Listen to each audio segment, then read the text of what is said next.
पिछले क्लास में हम लोग पढ़ रहे थे एलआर सर्किट में ग्रोथ ऑफ करंट कि अगर हम किसी इंडक्टर को किसी रजिस्टर के थ्रू किसी सेल से जोड़ दें उसमें करंट कैसे कैसे ग्रो करती है। एक बार मैं फॉर्मूला फिर से लिख देना चाहता हूं, growth of current in LR circuit.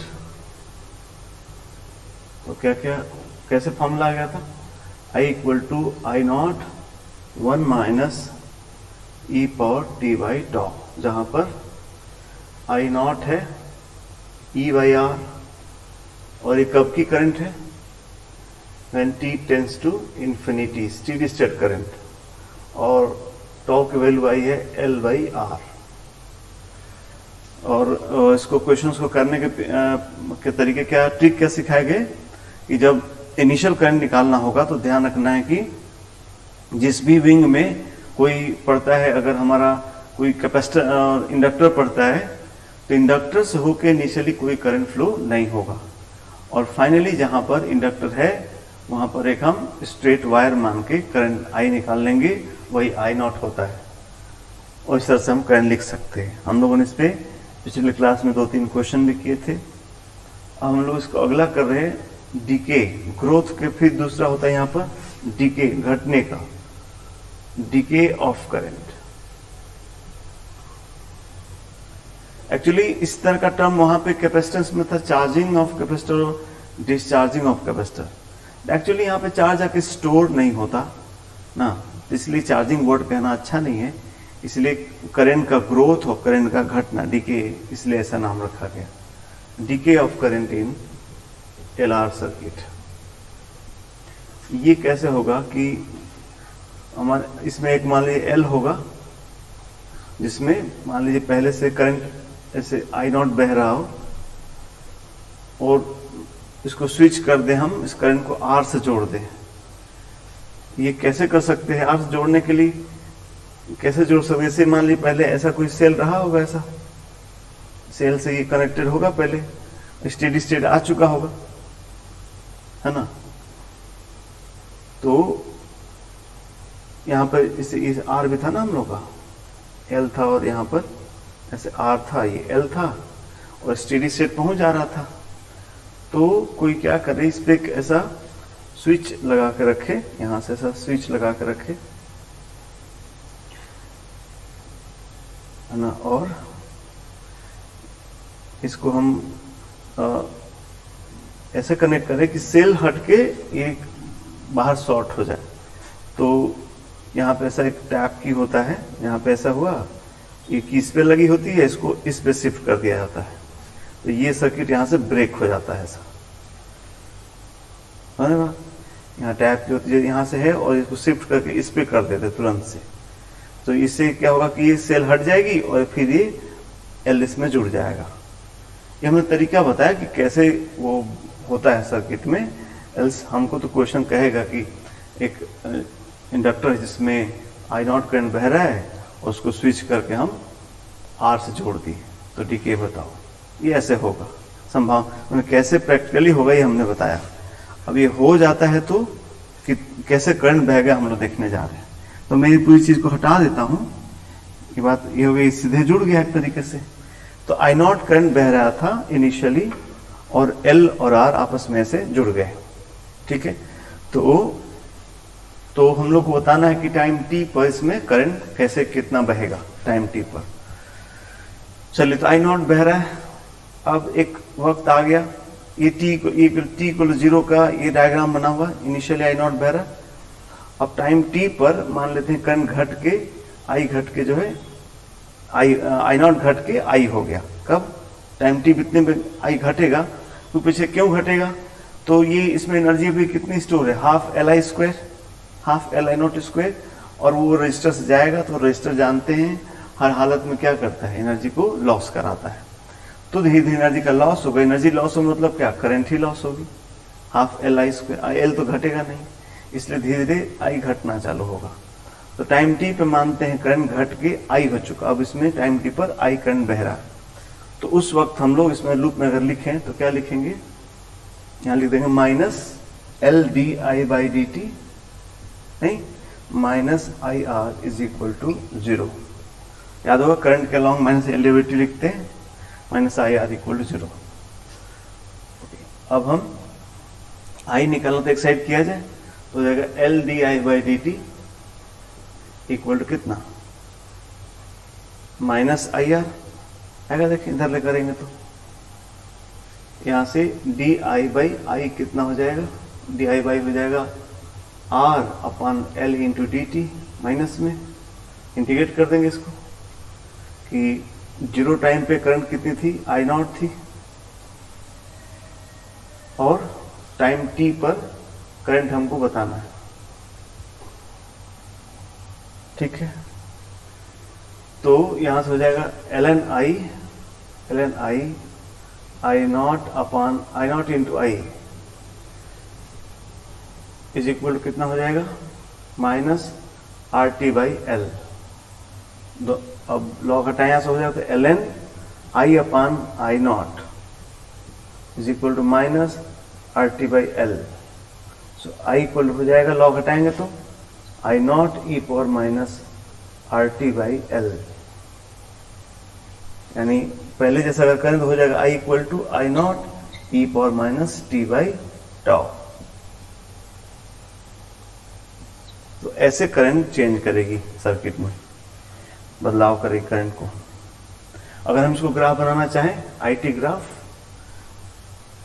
I versus time graph बनाएगा तो कैसे वेरी करेगा, तो इनिशियली टी इक्वल 0 पे आई इक्वल आई नॉट होगा, और जब टी इन्फाइनाइट होगा तो ये वैल्यू 0 हो जाएगी, इसलिए इन्फाइनाइट पे जाके करंट धीरे धीरे 0 की तरफ टेंड करना चालू करेगी। इसलिए इसको कहते हैं डीके ऑफ करंट।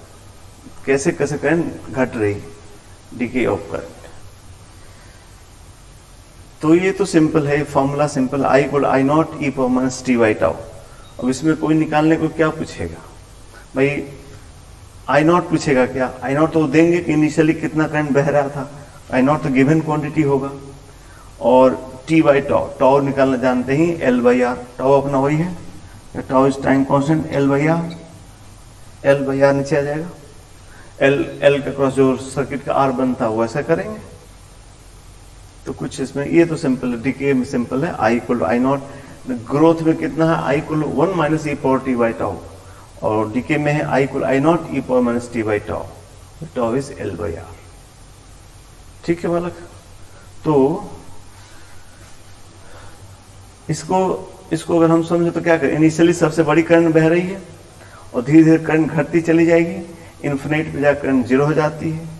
जो भी एनर्जी स्टोर था हमारे किस में, कैपेसिटेंस में, वो सारा का सारा लॉस हो जाएगा। सॉरी, जो एनर्जी स्टोर था हमारे इंडक्टेंस में कितना, half L I not square, वो सारा रेजिस्टेंस में लॉस हो जाएगा। तो क्यों पूछता है कि बताओ कि time T total heat loss in the register, तो क्या होगा, जो स्टोर था सब लॉस हो जाएगा, तो टोटल हीट लॉस हो जाएगा half L I not square, I naught is initial current. ठीक है, तो इस पे क्वेश्चन हम लोग कर लेते हैं, फिर आगे बढ़ते हैं।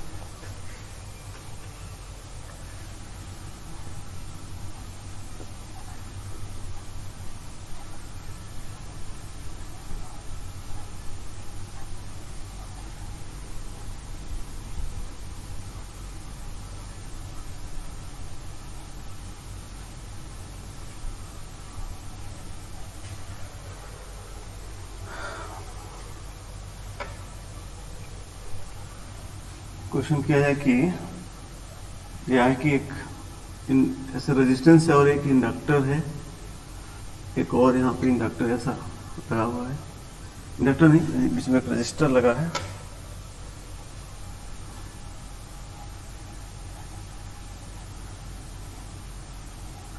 पहले एक सेल है जो इसको चार्ज करेगी,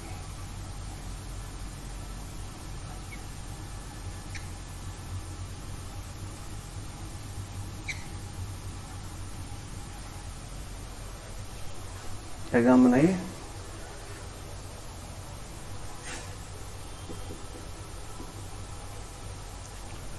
देखिए कि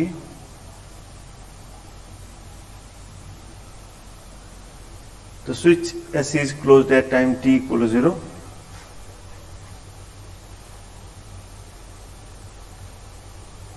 switch is closed at time t equal to 0.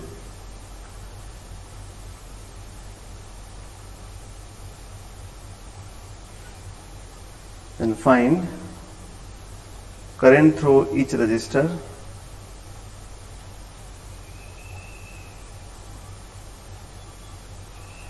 Current through each resistor at time t. Current through each resistor at time t. ठीक, और फिर लिखिए पार्ट, ए पार्ट, इसको ए पार्ट कर दीजिए, बी पार्ट लिखिए। After steady state is reached, after a steady state is reached, the switch is opened. Steady state is reached, the switch is opened. Switch is opened.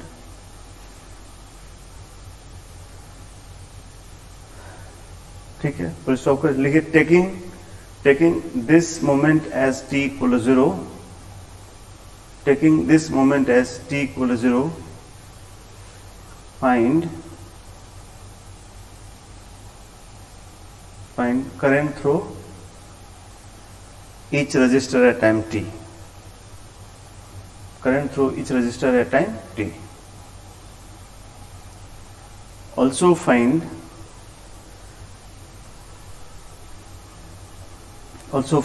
heat loss in each resistor. Also find heat loss in each resistor. Also find heat loss in each resistor separately. किस register में कितना heat loss हो अलग अलग बताना है। तो यहाँ पे आप पॉज करें, वीडियो को पॉज कीजिए और क्वेश्चन को सॉल्व कीजिए, फिर हमारे साथ सॉल्यूशन मैच करें।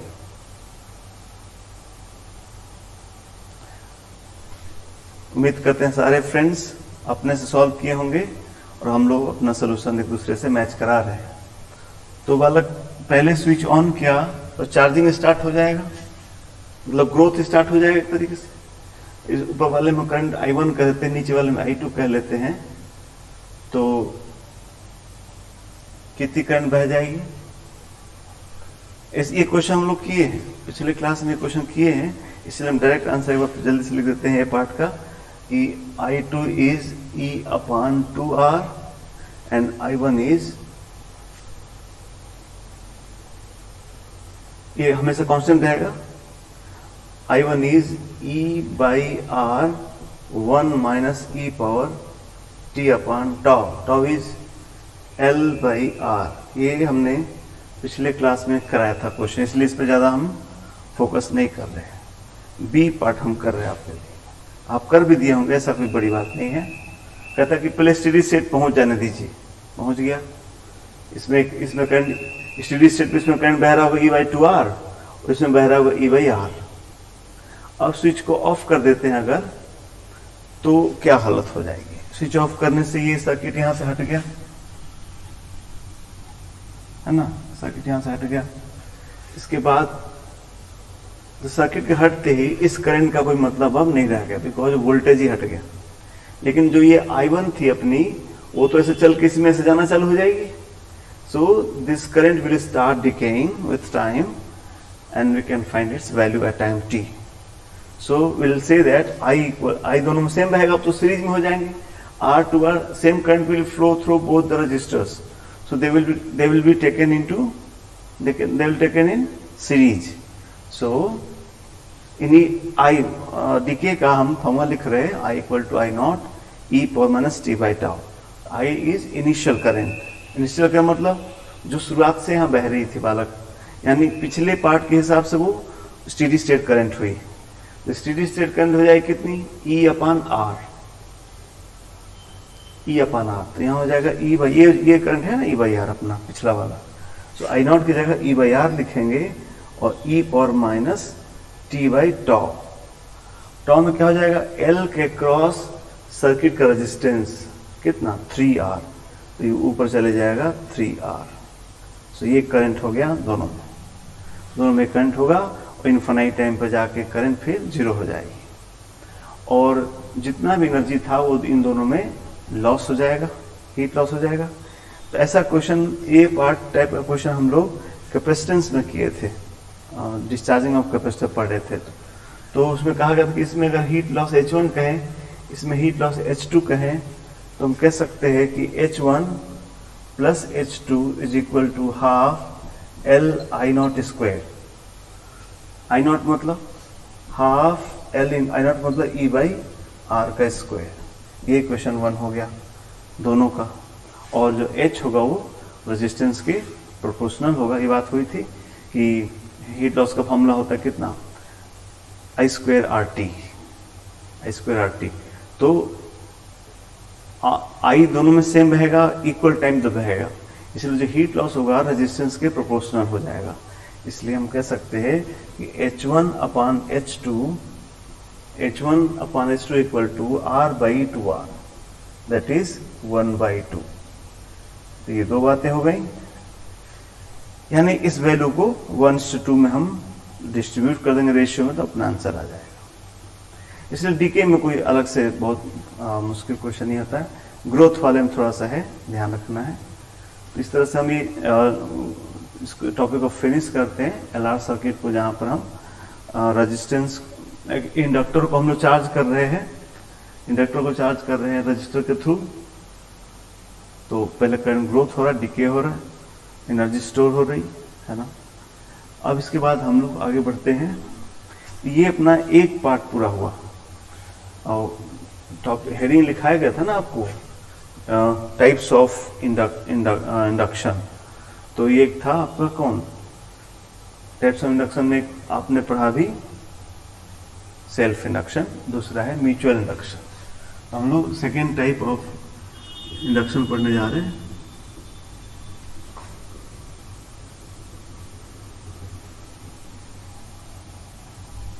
That is mutual induction.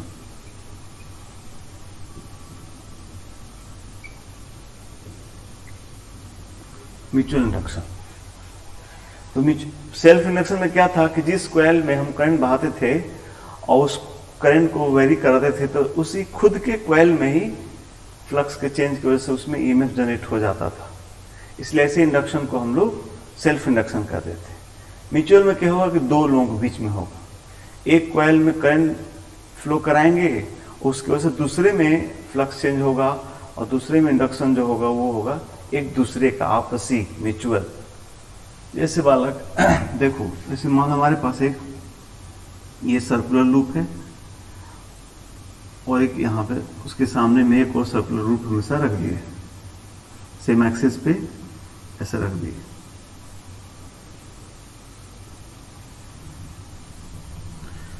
अब इसमें ऐसी करंट इसमें बह रही है, ये आई करंट इसमें बह रहा है।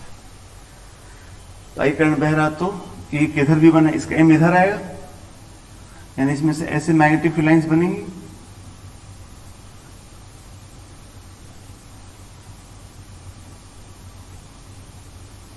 है ना, वही लाइंस में से निकलेंगे भी।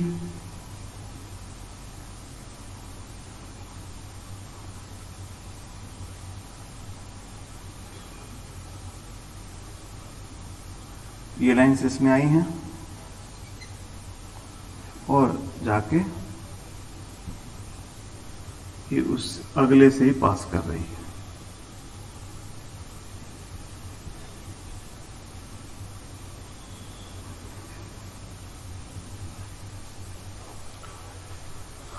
देख रहे हो, इसमें से लाइन आके इसमें से निकल जा रही है। तो बालक देखो, ये जो मैट, इसमें कोई हमने करंट नहीं फ्लो कराया है, हमने करंट सिर्फ इसमें फ्लो कराया है, और इन लोगों ने डेवलप किया मैग्नेटिक फील्ड, और यही लाइन इसमें से होके पास कर रही है। तो क्या होगा कि पता नहीं, हम लोग तो रिंग की वजह से इसके एक्सिस पे हम फील्ड निकालना जानते हैं, रिंग की वजह से यहाँ पर एक्सिस फील्ड निकालना चाहते हैं, सब जगह नहीं निकालना चाहते, सिर्फ एक्सिस पे जानते हैं। फॉर्मूला याद है आपको? फॉर्मूला याद रखना, क्या फॉर्मूला था? फॉर्मूला था μ0/4π2m upon R square plus ये जो भी एक्स स्क्वायर होगा 3/2। ये फॉर्मूला था। हम इसलिए बोल लिए, क्यों बोले फॉर्मूला, ताकि हमको याद रहे। यही काम आपको करना है ना। हम लोग इसलिए अलर्ट होकर याद रखते हैं, बिकॉज भूल गए तो आप लोग क्या कहोगे, सर को भूल गया। तो हम लोग उसको याद रखते हैं कि जब मौका तब याद कर लेते हैं कि अच्छा ये बात था, है ना। और आप सोचते हो कि एग्जाम में याद कर लेंगे, अभी कोई बात नहीं है, कॉपी में तो है, किताब में तो है, एग्जाम में याद कर लेंगे। तो एग्जाम में सिर्फ यही रिंग का ही फॉर्मूला याद करने को रहेगा। 30 चैप्टर तीनों सब्जेक्ट में है, तो 90 चैप्टर याद करना है, कितना याद कीजिएगा। इसलिए हर मौके पे हर चीज को अभी याद करते रह जाएंगे तो वहां याद करने को कम रहेगा। तो जब भी कोई आता है फॉर्मूला भूलता है, लगता है ये फॉर्मूला क्या था, ऐसा आता है, तो वो आज का गुड डे है जिस दिन आपको कॉपी में देखना चाहिए। अगर नहीं भूला है तो कल को नहीं छोड़ना है। यही तरीका है। मैंने जैसे कहा आपसे, हम तुरंत से फॉर्मूला लेके भूले तो अगर भूल जाते तो आप क्षमा मांगते जाके किताब में देखते, बिकॉज आज का मुझे जानना जरूरी है। जब आप ऐसे सोचेंगे तो फिर भूलना भी बंद हो जाएगा। तो ये चीजें जरूरी है आपके लिए। चलिए, तो अब ये बी बदलेगा, तो वी डोंट नो कि यहाँ क्या बी होगा, बट ये क्लियर है कि ये आई अगर हम बढ़ाते हैं तो ये सब जगह बी बढ़ेगा और इसमें फ्लक्स बढ़ेगा। तो जब हम इसका आई बढ़ाएंगे तो ये स्ट्रॉन्ग फिर और स्ट्रॉन्ग होगा, इस लूप के थ्रू में फ्लक्स में चेंज आएगा। और अगर इसमें फ्लक्स में चेंज आएगा तो इसमें इंडक्शन होगा, वो इसके वजह से हुआ। तो इस तरह के इंडक्शन को हम बोलेंगे म्यूचुअल इंडक्शन, एक दूसरे की वजह से इंडक्शन। अच्छा, अब हमने कहा कि जब इसमें से इस आई को चेंज करेंगे तो इसमें इंडक्शन होगा, बट उसके साथ साथ एक बात और है, इसमें अगर आई चेंज करेंगे तो इसमें भी फिर से क्या होगा, सेल्फ इंडक्शन होगा। तो इसमें जो इस आई बदलने से जो इसमें इंडक्शन होगा उसको बोलेंगे सेल्फ इंडक्शन, और जो इसमें असर होगा उसको बोलेंगे म्यूचुअल इंडक्शन। तो सिर्फ म्यूचुअल इंडक्शन नहीं हो सकता, एक में सेल्फ होगा उसका असर दूसरे पे होगा, है ना। तो इसी से हम लोग डिफाइन करने जा रहे हैं कि जिसमें हम करंट फ्लो कराएंगे उसको बोलेंगे प्राइमरी कॉइल, और जिसमें हम इंडक्शन को ऑब्जर्व करेंगे उसको बोलेंगे सेकेंडरी कॉइल। प्राइमरी सेकेंडरी, जिसमें हम करंट चेंज करेंगे वो प्राइमरी, और जिसपे असर देखेंगे वो सेकेंडरी। तो कह सकते हैं हम लोग कि the flux through secondary coil is proportional to current in primary coil. Flux through secondary coil is proportional to current in primary coil. अगर इस करंट को बढ़ाएंगे तो फ्लक्स घटेगा, बढ़ेगा, घटाएंगे तो घटेगा। And this proportionality constant we can replace by proportionality constant that is known as m into Ip. So phi equal to m into Ip, where here m will be known as mutual inductance of the coil system, mutual inductance of the coil system. एक का नहीं होगा, ये जो M है किसी एक coil का नहीं है, इन दोनों कॉइल सिस्टम का है। समझ रहे? किन किन बातों पर डिपेंड करेगा, दो जो कॉइल देख रहे हैं किन किन बातों पर डिपेंड करेगा।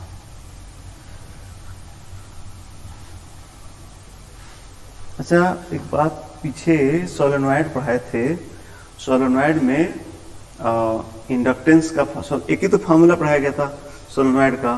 तो सोलेनॉइड के इंडक्टेंस का फार्मूला कितना होता था, किसी को याद है? फिर वही बात, भूल रहा है तो कॉपी देखिए, हम तो अपने याद करने की कोशिश कर रहे। तो फार्मूला था n square mu naught n square into volume, याद है? Mu naught n square into volume.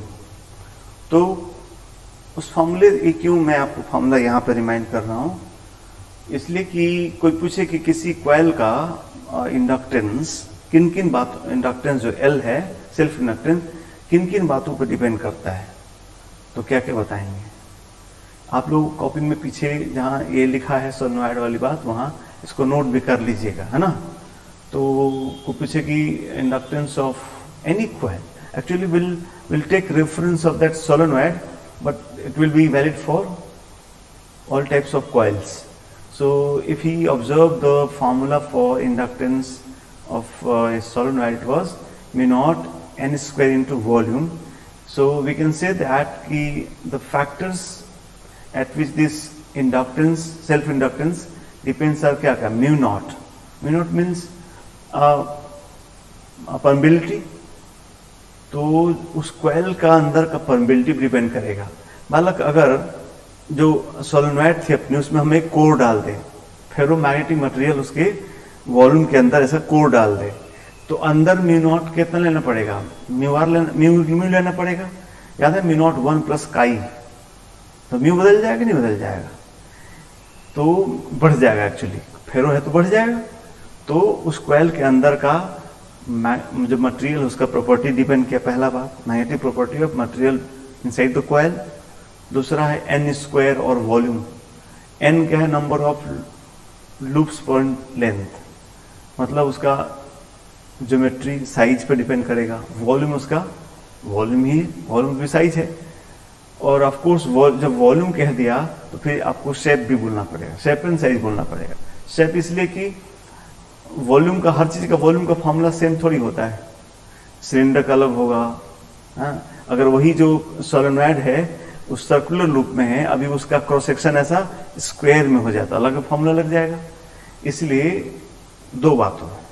इसलिए कोई पूछे कि factors affecting the self inductance of a coil क्या होता है, तो दो बात बोलो. क्या, property of magnetic property of the material inside the coil, पहला बात. दूसरा shape and size of the coil. दो बातें लिख दो. तो वहां पे जहां पे हम लोग लिखे वहां पे दो नोट कर दीजिएगा कि कॉइल का सेल्फ इंडक्टेंस दो बातों पर डिपेंड करता है. इस तरह से म्यूचुअल इंडक्टेंस किन किन बातों डिपेंड करता है यहीं से समझ लिया जाए. कैसे, आप खुद सोचो, इस बात सोचो कि ये दोनों का मिलाकर है. तो पहला बात तो ये है कि इससे ये दोनों के स्पेस का बीच का कितना दूरी, दोनों के बीच में स्पेस कितना है. अगर सोचो बालक, अगर हम जानते हो लूप की वजह से फील्ड पास में ही क्या होगा, स्ट्रांग होता है. तो इस लूप को अगर हम पास ला दें तो इसमें फ्लक्स बढ़ जाएगा. फ्लक्स बढ़ जाएगा तो एम भी बढ़ जाएगा. तो पहला बात समझ आया कि दोनों के बीच का स्पेसिंग कितना दूर पे है, पहला बात. दूसरा, अगर इस लूप का हम और बड़ा लूप ले लें तो कुछ और लाइन्स इसमें से निकल जाएंगी. जो लाइन्स में से निकल के बाहर चली जाती थी, हो सकता है ऐसे चल सकता है ना, ऐसा लाइन, ऐसा वाला लाइन्स. तो अगर हम बड़ा लेंगे तो और कवर कर सकते थे. तो साइज पे भी डिपेंड करेगा. तो एक तरीका होगा क्या, स्पेसिंग, दोनों के बीच का स्पेसिंग कैसा है और इन दोनों का शेप साइज कैसा है. दो बात हो गया. तीसरा बात, ऑफ कोर्स मीडियम पे भी डिपेंड करेगा. यहाँ का मीडियम, अगर यहाँ पे हम मीडियम बढ़ा दे, फेरो कर देते, सारी लाइंस क्लोज आ जाएंगी तो फ्लक्स बढ़ जाएगा. तो कौन कौन बात आया कि एक दूसरे. अच्छा एक चीज और, तीनों बात बोलूं तब. ये वाला के देख रहे हो, जो ये जो कॉइल है, अभी ऐसे रखे, इसी कॉइल को राइट एंगल घुमा दो ऐसा, तो सभी लाइंस के पैरेलल हो जाएंगे इसके सरफेस में, और कोई लाइन उस लूप को नहीं कट करेगी. तो ये उतना ही दूर रखते हुए, उतनी एरिया रखते हुए, वही मटेरियल रखते हुए भी फ्लक्स जीरो हो जाएगा. इसलिए ये डिस्टेंस और साइज ही नहीं, इसका जो कैसा ओरिएंटेशन है इस पर भी डिपेंड करेगा. तो अब इसको समराइज करते हैं. पहला बात की, orientation of the loops in space. एक ये लाइन लिख लेते हैं. इससे क्या, ओरिएंटेशन ऑफ लूप्स मतलब डिस्टेंस और उसका अरेंजमेंट सब आ गया ओरिएंटेशन कहने से. हाँ, ओरिएंटेशन हो गया. दूसरा, और साइज, शेप साइज नहीं, शेप साइज भी, बिकॉज सर्कुलर है तो अलग एरिया का फॉर्मूला आएगा फ्लक्स में. तो शेप साइज ऑफ लूप्स हो गया, दो बात. और उनके बीच में जो मैग्नेटिक प्रॉपर्टी है मटेरियल का वो. इसलिए थ्री फैक्टर्स पे डिपेंड करेगा. एम कौन कौन सर, पहला क्या बोला गया, लिख लीजिए अपने से. Orientation of coils in space. Orientation of coils in space. दूसरा, shape and size of coils. Shape and size of coils. और थर्ड, थर्ड क्या था? मैग्नेटिक प्रॉपर्टी, म्यू भी तो आएगा ही ना, magnetic property of medium between them. इस पे डिपेंड करेगा एम। ठीक है, अब हम लोग इसका यूनिट क्या होगा अलग, म्यूचुअल इंडक्टेंस का यूनिट क्या होगा?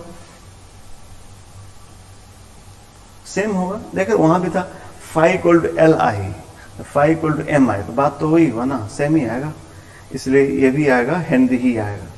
तो एम का यूनिट हो जाएगा क्या क्या? वेबर पर एम्पियर,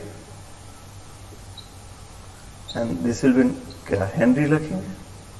सेम है, सेल्फ इंडक्टेंस हो चाहे म्यूचुअल इंडक्टेंस हो, यूनिट दोनों का सेम होगा, हेनरी। तो अब इसमें कैसे चेंज करेगा? अगर हमको इसमें फ्लक्स निकल गया तो हम ईएमएफ निकाल सकते हैं कि EMF in secondary coil, E secondary equal हो जाएगा माइनस, समझ लो क्यों लिख रहे हैं, M D I P by D T. D I P मतलब प्राइमरी वाला, फैराडे लॉ लगा दी, कीमत निकालना। ठीक है, तो इतना ईएमएफ हो जाएगा, ऐसे बदलेगा। अब इस पे हम लोग, इस पे थोड़ा सा क्वेश्चन करना है। वहां पर तक सिर्फ सोलेनॉइड थी जिसका हम लोग सेल्फ इंडक्टेंस निकालते थे, बट म्यूचुअल में हम लोग कई क्वेश्चन कर सकते हैं। म्यूचुअल इंडक्शन निकाल के कई क्वेश्चन पॉसिबल है, वो हम सारे क्वेश्चन करने जा रहे हैं। उससे पहले एक हम लोग यहाँ नाम लिखेंगे, reciprocity theorem. Reciprocity theorem, reciprocal से बना है रेसिप्रोसिटी। रेसिप्रोसिटी थ्योरम कहती है कि दो कॉइल सिस्टम का जो आप कह रहे हो म्यूचुअल इंडक्टेंस, वो ओरिएंटेशन, शेप साइज और magnetic property of medium between them है। इसमें ये भी तो हो सकता था कि जब दो कॉइल है तो आपने इसमें करंट बहा के इसमें फ्लक्स निकाला, अगर इसमें करंट बहा के इसमें निकालते तो शायद कुछ अलग आता, तो आ सकता था, बट एम सेम आएगा। यही रेसिप्रोसिटी थ्योरम कहती है। According to this theorem, the mutual inductance of a coil system does not depend on the choice of primary और सेकेंडरी कॉइल। अब किसी एक को प्राइमरी, किसी एक को सेकेंडरी, इसी को प्राइमरी इसी को सेकेंडरी बना कर सकते हैं, किसी उल्टा भी कर सकते हैं। The M of the system will remain same.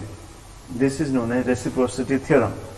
हम लोग इसको प्रूव भी करेंगे by an example, not general proof, but example के थ्रू। एक एग्जाम्पल है, इसमें दोनों तरीके से करेंगे and will prove the same। ठीक है, तो पहले लिखा जाए, will prove later on will prove this theorem। लिखा जाए कि according to this theorem,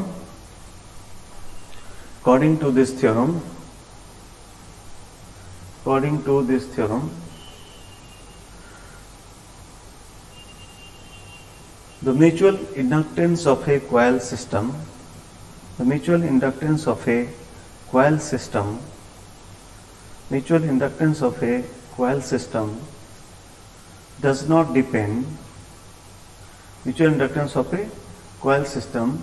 does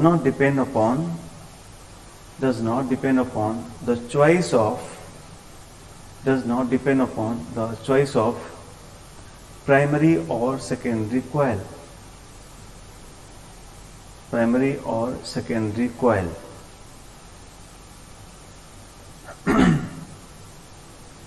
Primary or secondary coil. That is ऐसे लिखते हैं, M12 इक्वल टू M21। ये लिखने का ढंग है बालक। M12 M21 मतलब पहला प्राइमरी दूसरा सेकेंडरी, चाहे दूसरा प्राइमरी पहला सेकेंडरी, एक ही बात। ये लिखने का ढंग है इस थ्योरम, M12 M21। इसका मतलब कि जब हमको अब क्वेश्चन दिया जाएगा कि आप ये सिस्टम है इसका म्यूचुअल इंडक्टेंस बताइए, तो आप अपनी सुविधा से एक प्राइमरी मान सकते हैं जिसमें करंट बहेंगे वो प्राइमरी हो जाएगा, और दूसरे में फ्लक्स निकाल दीजिए, और इस तरह से आप एम निकाल सकते हैं। तो अपनी सुविधा का ख्याल रखिए, किसके मानने से हम अच्छे से बी लिख सकते हैं, दूसरे में फ्लक्स आसानी से निकल सकता है, कर सकते हैं। तो मैंने कहा था कि पहले इसको प्रूफ एक कोई एग्जाम्पल के थ्रू पहले इसको प्रूफ करते हैं, तब और एग्जाम्पल्स करते हैं, ठीक है। एक और यहाँ अलग से नोट लिख लीजिए, तब हम आगे बढ़ते हैं। आपके लिए नोट लिखिए कि if two coils of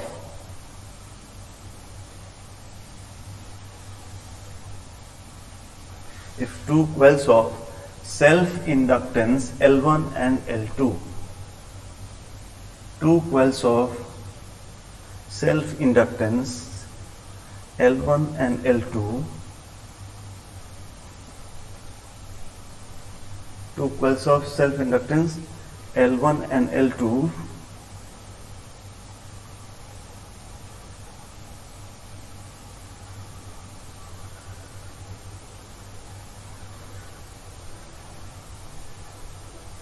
two coils of self-inductance L1 and L2 form a coil system,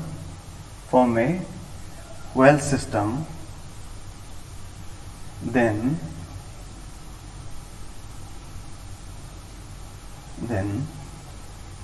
mutual inductance of this coil system is given by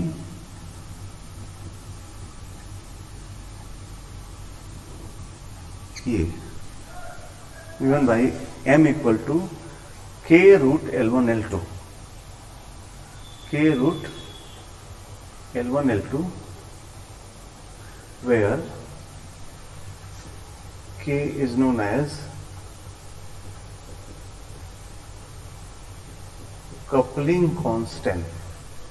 coupling एक दूसरे से कैसा कपलिंग किया गया, coupling constant,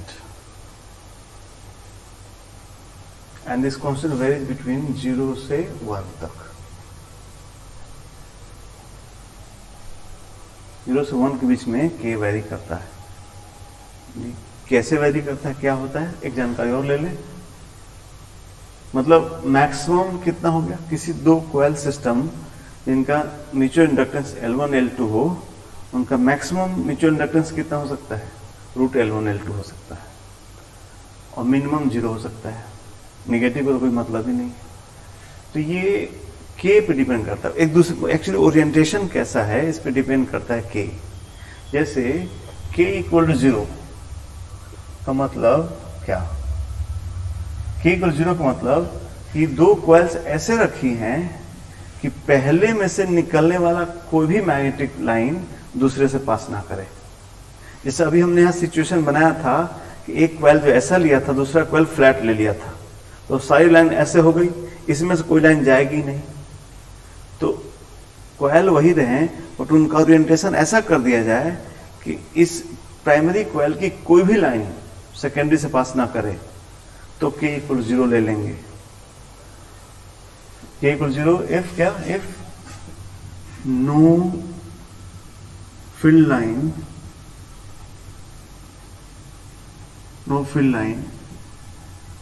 from primary passes through secondary, तो k 0 हो गया, वहां m 0 हो जाएगा। और k equal to 1, k equal to perfect coupling.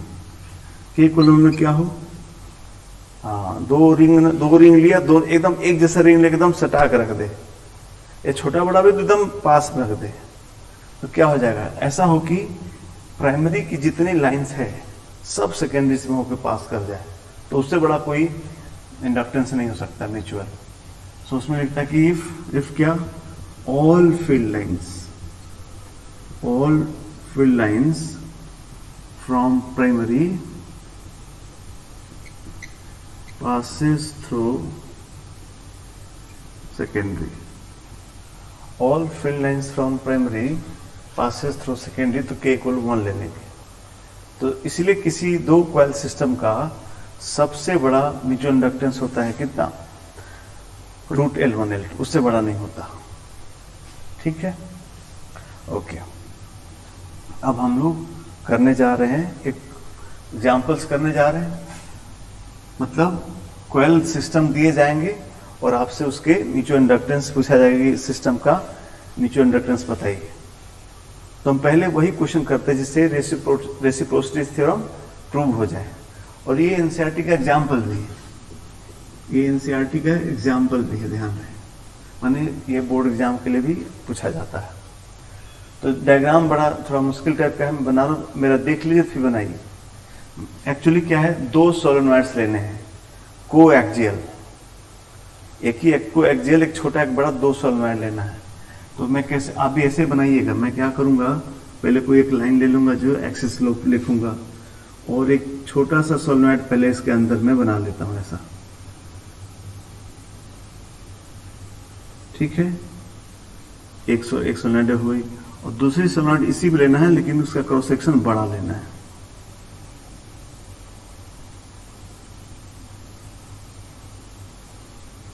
बनाइए आप भी। तो ये हो गया 2 कोएक्सियल सोलेनॉइड्स, 2 कोएक्सियल सोलेनॉइड्स लेना है और प्रूफ करेंगे हम लोग इसका एम क्या होगा। और दोनों तरीके से प्रूफ किया जाएगा, प्राइमरी सेकेंडरी बदल बदल के। ठीक है, तो कुछ और डेटा लिया जाए। बड़े वाले का कैपिटल लेन लिए हैं और छोटे वाले का स्मॉल लेन लिए, क्या, लूप्स पर यूनिट लेंथ। ठीक रहेगा बालक। बड़े वाले का जो रेडियस आर लिए हैं क्रॉस सेक्शन का, और छोटे वाले का स्मॉल आर लिए है, छोटे वाला का ये वैल्यू स्मॉल आर लिए, लेंथ दोनों का सेम लिए। अब इस कॉइल सिस्टम का हमको म्यूचुअल इंडक्टेंस बताना है और दोनों मेथड से करेंगे। लिखा जाए मेथड 1, मान लो लार्जर वाला, लार्जर सोलेनॉइड एज प्राइमरी, बड़ी वाले को प्राइमरी ले रहे हैं। ज्यादा अच्छा होगा बालक हम इसका, इन लोगों का क्रॉस सेक्शन बना लें। नहीं, ये कैपिटल आर रेडियस की, स्मॉल आर रेडियस की है, इधर से देख के क्रॉस सेक्शन बना लिया। और लार्जर को प्राइमरी बनाने का मतलब इसमें करंट आई फ्लो कराएंगे और निकालेंगे, छोटे वाले में फ्लक्स निकालेंगे, और फ्लक्स निकल जाएगा तो flux in secondary is proportional to क्या, current in primary, M I P कर लेंगे, तो आई के अलावा जो बचेगा सब एम हो जाएगा। यही प्लानिंग है अपना। चलो बालक, चलो तो बोलो, लिखा जाए कि पहला magnetic field, magnetic field due to larger solenoid, अंदर ही होगा बस।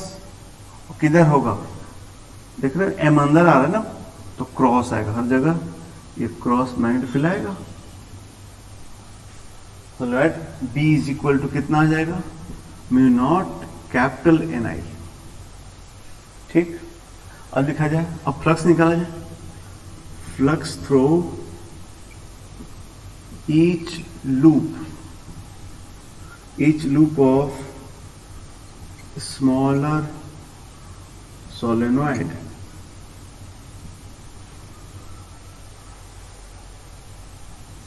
फाई इज इक्वल टू क्या, तो B इंटू पाई इंटू छोटा आर स्क्वायर, इसका रेडियस आर स्मॉल आर है,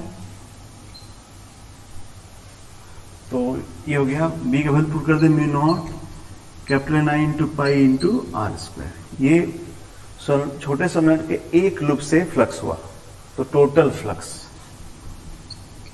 फ्लक्स कितना हो जाएगा बालक, फाई नेट इक्वल हो जाएगा mu naught Ni pi R square into छोटे वाले में जितने टोटल एक लूप में इतना टोटल नंबर ऑफ लूप्स कर देंगे, तो स्मॉल इंटू एल करेंगे। स्मॉल एन था पर यूनिट लेंथ और लेंथ एल था, तो टोटल लूप हो गया एनएल।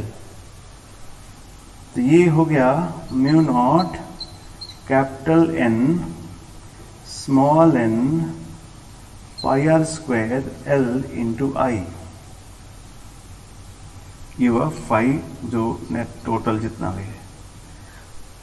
तो mu naught capital N small N pi R square into L into I. So this has to be क्या m, because phi equal to mi। इसलिए जो mutual inductance हो गया mu naught capital N small N pi R square into L.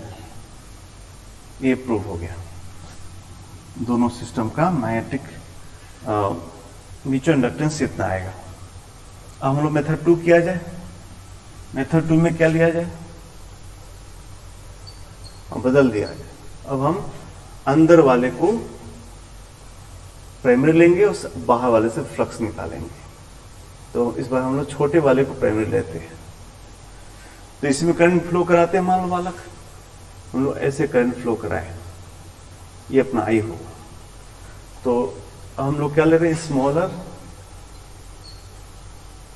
Smaller solenoid as primary. तो magnetic field निकाला जाए फिर से। अब इसमें मैग्नेटिक फील्ड किधर होगा और कहां होगा, तो अगेन ऐसा चल रहा है, तो एम के लॉन्ग अंदर आ रहा है फिंगर, तो यही होगा ना, बाहर इस बार फील्ड नहीं होगा। आइडियल सोलेनॉइड है बालक, आइडियल सोलेनॉइड के सिर्फ वॉल्यूम के अंदर ही होता है, बाहर नहीं होता। तो चलो तो लिखा है magnetic field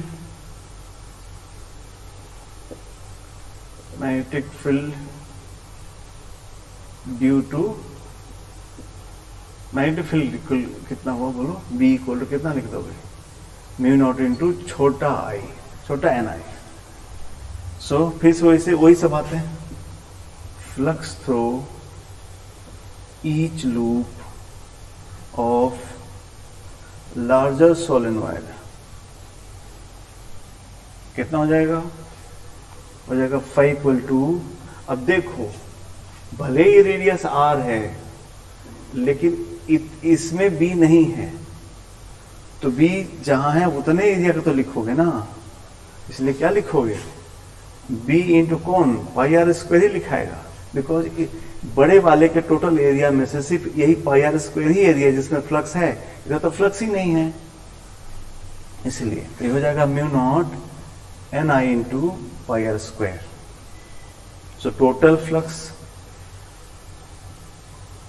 flux pi net equal कितना हो जाएगा, तो mu naught N I pi R square into बड़े वाले में जितने टर्न्स है, तो बड़े वाले का per unit length per unit turns है कैपिटल एन, तो उसमें हो जाएगा एन इंटू एल, यानी कितना हो गया ये फाई नेट कितना हो गया,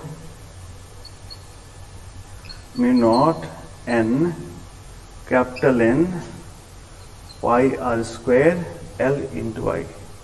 देख रहे हैं इस बार भी m का वैल्यू वही आ गया। सो एक तरीके से, हालांकि ये जनरल नहीं हुआ, हम लोग एग्जाम्पल के थ्रू प्रूफ किए, बट ये हमारे लेवल पे यही प्रूफ है कि किसी कॉइल सिस्टम का जो म्यूचुअल इंडक्टेंस है इस बात पे डिपेंड नहीं करेगा किस कॉइल को हम प्राइमरी कह रहे हैं किसको सेकेंडरी कह रहे हैं, वो एक फिक्स है। उस फैक्टर्स, ये फैक्टर नहीं है कि हम कौन सा प्राइमरी सेकेंडरी चुन रहे हैं। फैक्टर 3 थे कि जो लिखे थे हम लोग, ओरिएंटेशन वाली बात और शेप साइज वाली बात और प्रॉपर्टी, दोनों का ऐसा सेम हो जाएगा। अब और भी सिस्टम हो सकते हैं इसका म्यूचुअल इंडक्टेंस निकाल सकते हैं। कुछ क्वेश्चन ऐसे करते हैं जहां हम एम निकालेंगे। क्वेश्चन लिखिए आप लोग, ये मिटा देते हैं, आप लोग नोट कर लिए होंगे। क्वेश्चन लिखिए आप, find the mutual inductance, find the mutual inductance of following coil system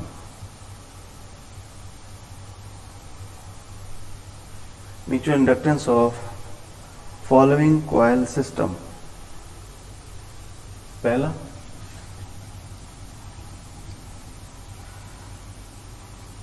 एक ये बड़ा सर्किल लिया और एक छोटा सर्किल लिया, सेंटर से मैच करता हूं, कह दिया कि R जो है कैपिटल R से बहुत छोटा है। ये दो कॉन्सेंट्रिक सर्किल से इन इस सिस्टम का आपको जो इंडक्टेंस बताना है। कीजिए, इस तरीके से पूछ सकता है कि एक स्क्वायर है, उसके सेंटर पे एक सर्किल है, चाहे स्क्वायर है, जो भी दे देगा।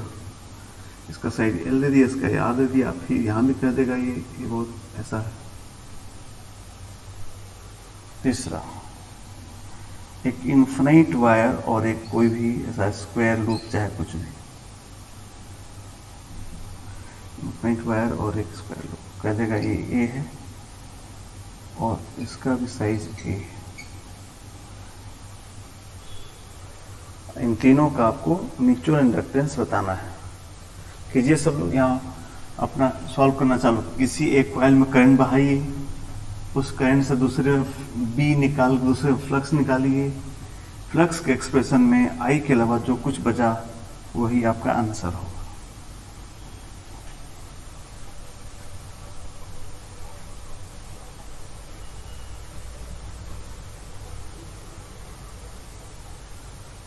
ठीक है,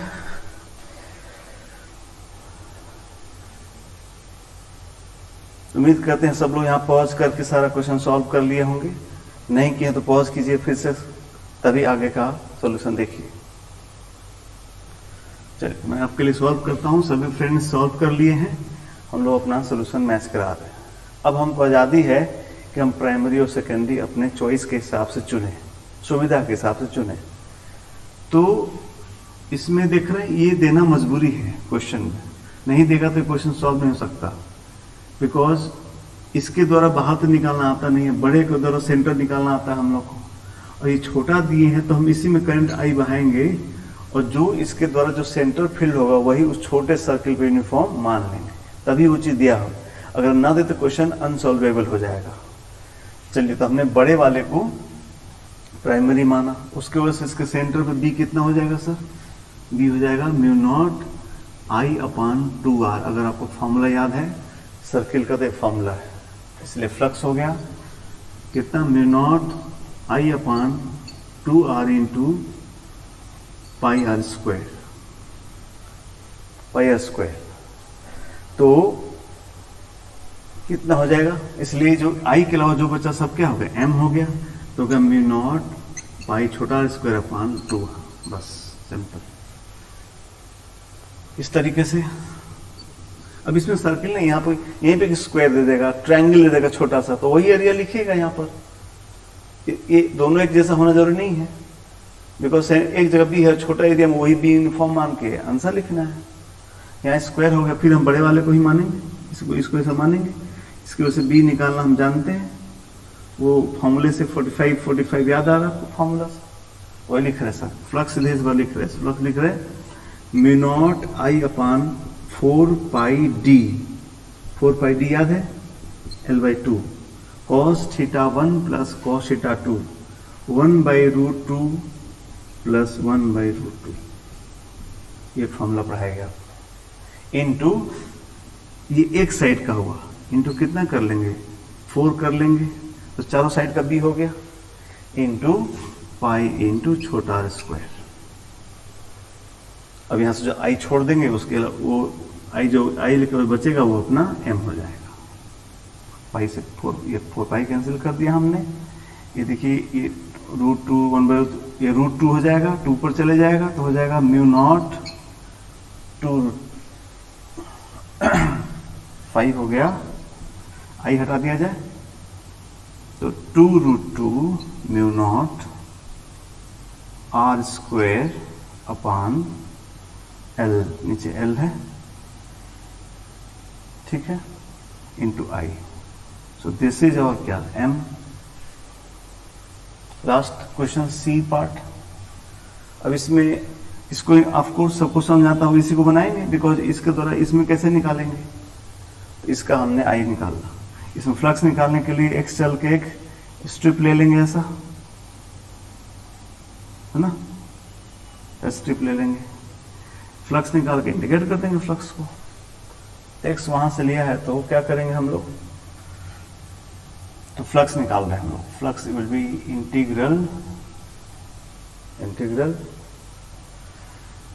बी, इसका बी कितना होता है फॉर्मूला इनफिनिट वायर का, mu naught I upon 2 pi X, B into ये स्ट्रिप का एरिया, तो ए इंटू डी एक्स चाहिए। और कहां से एक्स को इंटीग्रेट कर देंगे, ए से 2a तक, so it is a to 2a, so 5 will be mu naught I A upon 2 pi log 2 आएगा, dx by x log आ जाएगा, 2a by a 2 हो जाएगा। सो जो i यहाँ हटा देंगे तो हमारा 5 को हम लिख सकते हैं फिर से mu naught a log 2 upon 2 pi i, this will be m।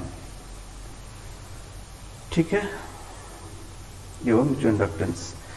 अभी हम लोग ने जस्ट कुछ ऐसे क्वेश्चन किए जहाँ पे m निकालने का था। अभी हम लोग IITS क्वेश्चंस करने वाले हैं म्यूचुअल इंडक्टेंस पे। कुछ अच्छे क्वेश्चन भी जेई ने पूछ रखे हैं, इसमें हम लोग नेक्स्ट क्लास में म्यूचुअल इंडक्टेंस पे कुछ जेई आस्क क्वेश्चंस करेंगे। ठीक है, थैंक यू।